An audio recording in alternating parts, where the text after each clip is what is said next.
서울에서 첫 얼음이 관측됐습니다. 예년보다 보름 빠른 수준이라고 하는데요. 갑작스러운 추위가 언제까지 이어질지 또 이번 겨울은 얼마나 추울지 알아보겠습니다. 네, 맹소영 기상 칼럼니스트 전화 연결돼 있습니다. 자, 겨울을 연상케 하는 추위가 갑자기 찾아왔습니다. 하루 만에 10도 이상 기온이 떨어지기도 했는데요. 평년 이맘때와 비교했을 때 날씨 추운 거 맞다고 볼 수 있을까요? 맞습니다. 서울의 경우에는 어제는 5도대로 떨어졌고요. 오늘 아침도 4도대를 보였는데 보통 이 정도의 기온은 11월 중순쯤에 나오는 기온입니다. 과거 30년 평균으로 봤을 때 11월에 해당하는 날씨인데요.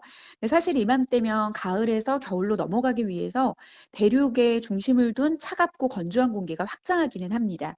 그런데 이번의 경우에는 상층 5km 상공에 영하 20도 안팎의 찬 공기가 갑자기 한반도로 쓸려 내려오면서 좀 평년보다 10도나 더 낮은 강력한 찬 공기가 우리나라로 와서 좀 가을보다는 겨울에 가까운 추위가 나타난 겁니다. 네, 올 봄에는 이른 더위가 있었고요. 가을에는 태풍 걱정을 했고 또 이제 가을을 만끽하기도 전에 추위가 찾아왔습니다. 올해 날씨를 돌아보면 참 다이나믹하다라는 생각이 드는데 이상 기후의 원인을 좀 찾아본다면 어디서 찾을 수 있을까요? 아무래도 지구 온난화 이야기를 굉장히 많이 하죠. 기후 변화라는 이름으로 기존에는 경험하지 못한 예측 불가한 날씨가 상시 발생하고 있는 게 요즘인데요. 그래서 이상 기후가 우리나라 기후의 뉴 노멀로 자리 잡은 것입니다. 지구 온난화로 인해서 북극의 빙하가 녹게 되면 저위도와 고위도의 온도 차이가 줄어들게 되면서 북극의 찬 공기를 좀 가둬두는 제트 기류가 약해지게 됩니다. 이렇게 제트 기류가 약해지게 되면 북쪽에 찬 공기를 가둬두는 그 흐름들이 패턴이 이제 속도가 빨라지지 않고 느슨해지면서 어느 지역에서는 북극의 찬 공기가 새어나오게 되면은 한파가, 그리고 북쪽의 찬 공기가 좀 더 중위도로 올라가게 되면은 그곳에서는 이례적으로 경험하지 못한 폭염이 나타나는 등 극단적인 날씨가 나타나고 있거든요.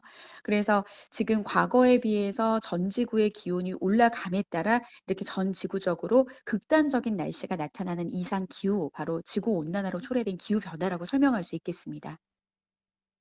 네, 아침에 너무 춥다 보니까 벌써 이제 보일러 트는 분들 많은데요. 올겨울 유난히 추울까 봐 걱정됩니다. 이번 겨울 추위를 좀 전망해 주신다면 어떨까요? 기상청이 발표한 기상청 이제 장기 기상 전망에 따르면 한 11월 중순까지도 평년과 비슷하거나 낮을 확률을 각각 40%로 보고 있습니다.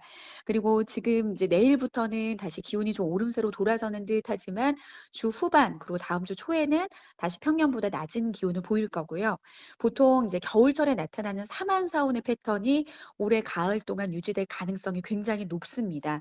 또 올 겨울 전망 이제는 앞서 말씀드린 것처럼 이상 기후 때문에 추울 것 같다고 예상을 해도 또 어떤 이변이 생길지는 사실 모릅니다.